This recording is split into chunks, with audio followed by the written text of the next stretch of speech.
Inilah rekomendasi makanan sehat. Dalam hari-hari teman-teman sekalian, saya pesan aja 4 hal ini yang Anda coba masukin dalam list makanan. Ya, yang pertama apa? Madu. Ya, madu yang bagus, madu yang asli itu mana? Jawaban saya madu yang jelas sanadnya, madu yang jelas perawinya, madu yang jelas matangnya. Yang belajar hadis paham, yang nggak paham dia masih. Madu yang jelas sanadnya, ngambil dari mana? Perawinya siapa yang mengambilnya? Matangnya, bagaimana kandungannya itu loh. Ya, yang pertama madu. Yang kedua apa? Jangan lepasin kurma. Ya, tidak hanya Ramadan, daripada Anda beli gorengan tiap hari, lebih Anda makan kurma. Jelas jauh lebih berkualitas. Ya, jadi seperti itu. Yang ketiga apa? Yang ketiga ya, rempah. Apapun bentuknya. Ya, rempah itu contohnya apa sih? Jahe itu bukan rempah. Ya, jahe tapi dia kategorinya rimpang kalau jahe. Rempah itu contohnya kayu manis, cengkeh, itulah, pala, ya, itu contohnya. Jangan tinggalkan itu. Jadi jadilah pemuda rempah dan pemuda rimpang, gitu loh, tiap hari ya. Itu yang. Jadi misalkan teman-teman mau bikin minum teh, kan? Teh itu sehat nggak? Kalau tehnya, jujur kalau tehnya saset sebenarnya nggak sehat. Ya, tapi kalau tetap Anda pengen minum teh sasetan, coba dimasukin rempah di situ. Ya, pemanisnya pakai apa? Jangan pakai gula, pakai madu. Kalau ada madu, kalau nggak sekarang banyak tuh, ada gula aren, ada gula singkong, ya. Ada gula kelapa, kan banyak tuh. Dan lebih baik kadang-kadang gak usah pakai gula sekalian, tehnya tawar. Karena kan kita butuh gulanya, bukan butuh gula pasir, tapi kita butuh karbohidratnya. Seperti itu ya. Jadi contoh misalkan bikin teh nih, teh saset Anda belilah, gitu kan. Cemplungin ke situ misalkan nih, bukan ketumbar, kapulaga misalkan. Itu efeknya ke badan akan beda sekali teman-teman sekalian. Beda nasib kalau saya. Ya. Kemudian tadi rempah ya, rempah. Contoh tadi kan ada ketumbar, ada kayu manis, ada segala. Itulah bahan bakunya tubuh kita. Mineral itu penting sekali. Yang keempat, rimpang. Rimpang itu contohnya apa? Tadi, rimpang itu tanaman yang batangnya ada di dalam tanah. Itu rimpang. Seperti apa contohnya? Jahe, apa lagi? Kunyit, lengkuas, kayak gitu lah. Temulawak, ya juga sama tuh. Kurang lebih kayak begitu. Ya. Dan ada 2 lagi sebenarnya.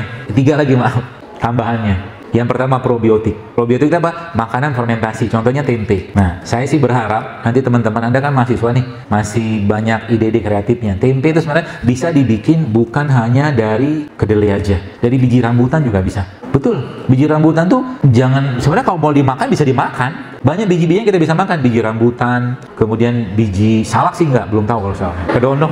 Biji rambutan, biji anggur, biji semangka, biji durian. Biji durian itu sangat tinggi asam aminonya.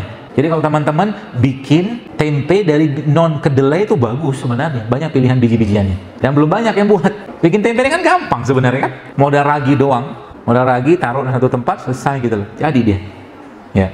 Jadi bikin sebenarnya. Itu probiotik ya. Jadi makanan itu sebabnya mungkin adik-adik mungkin pernah baca bahwa salah satu makanan paling sehat di dunia namanya apa?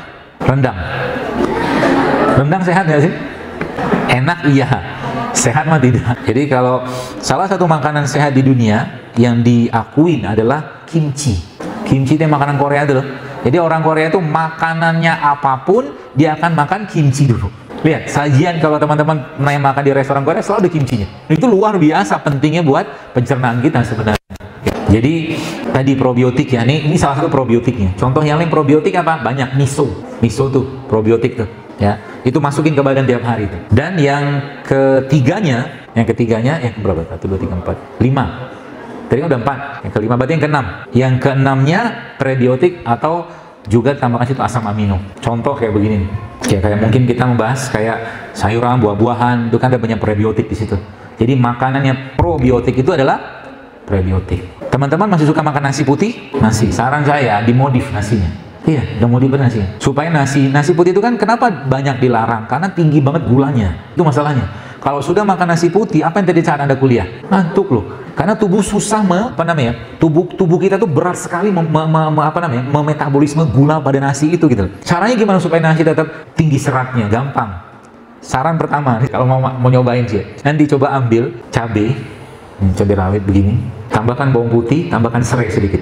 Ditumis pakai minyak kelapa. Tumis pakai minyak kelapa atau kalau nggak pakai minyak zaitun, tumis api kecil aja. Nanti tambahkan garam sedikit, garam bukit ya atau garam laut, garam yang sehat lah, sama tambahkan lada hitam ya. Dioseng-oseng sebentar, itu nanti dimasukkan ke nasinya. Tapi ini bukan nasi goreng sih ya, kebayang ya. Jadi bukan nasi goreng, tapi ini dalam rangka ngasih serat dan mineral penting ke nasinya tadi. Sehingga nanti nasinya tidak terlalu berat untuk dicerna badan kita. Kebayang ya? Itu yang pertama. Atau yang kedua, Anda bisa pakai pola ini. Nanti bikin sambal. Sambal apa isinya? Ya, ada cobekan tapi nggak tahu buat apa. Isi sambalnya nanti cabai rawit, kurma, sama bawang putih, sama garam. Jadi, karena judulnya kita sudah mulai berpisah sama gula pasir, maka teman-teman bisa ganti pemanisnya pakai kurma. Diulek-ulek sebentar, lalu ini tempenya Anda hancur-hancurin, masukin ke nasinya. Maka nasi Anda full serat, full protein, full probiotik. Kebayang ya? Kalau mau sedikit ada sensasi manis-manisnya, suwir-suwirin kurma di situ. Aneh, tapi enaknya minta ampun. Saya udah pernah nyobain misalnya. Ya, seperti itu. Lalu, jam 2:30 ya. Terakhir, tadi kan ada prebiotik kan? Jadikan mereka-mereka ini teman harian Anda, camilannya. Ya, teman-teman lihat, ini kan ada apa tuh namanya? Manggis ya. Manggis ini kalau kita lihat, dalamnya isinya kan ada buahnya sama bijinya. Selalu begini. Rata-rata, umumnya buah-buahan Allah bikin kayak begitu. Ada bijinya di situ. Dan bijinya ini umumnya sebagian besar kandungan gizinya sangat tinggi. Jadi kalau makan manggis, yang saya sampaikan, makan sama bijinya. Bahkan kalau teman-teman mau blender, manggis ini blender sama biji, nggak pahit insya Allah.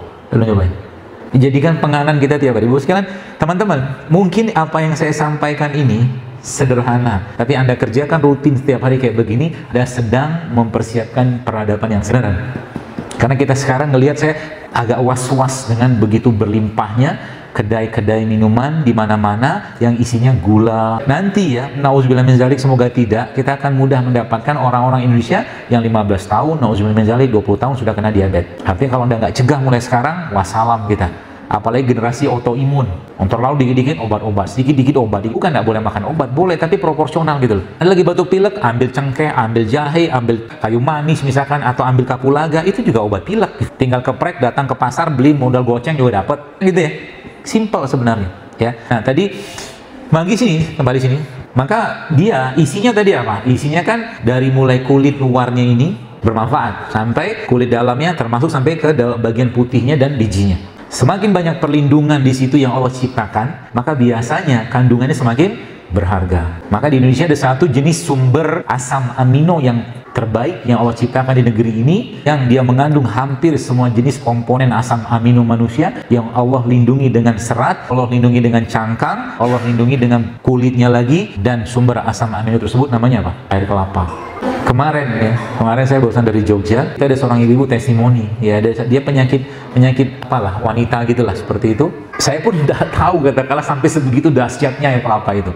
Ya, jadi dia cerita, ada jadwal dia mau dioperasi sama dokter gitu kan, karena ada gumpalan apalah, saya lupa penyakit itu, tiba-tiba dia minum tuh air kelapa. Kelapa itu dia minum, dicampur sama kunyit, campur dengan kurma. Masya Allah tabarakallohnya, beberapa hari sebelum dia operasi itu tiba-tiba dari alat kemaluannya itu keluar gumpalan-gumpalan darah yang kayak clotting gitu. Dan modal air kelapa. Jadi air kelapa itu sehat, asal jangan pakai sirup, asal jangan pakai gula, asal jangan pakai es. Minum air kelapa kemana-mana teman-teman, coba kayak begini kan, di tasnya ada madu, ada kurma. Saya kira mungkin Anda sekarang insya Allah kasih rezeki dari orang tua Anda untuk bisa makan sehat. Saya kira mungkin bisa kok. Apalagi teman-teman di sini mulai praktek, katakanlah hari-hari di kampus Anda, katakanlah Anda sudah mulai infus water, infus rimpang, infus rempah, kan bisa tuh.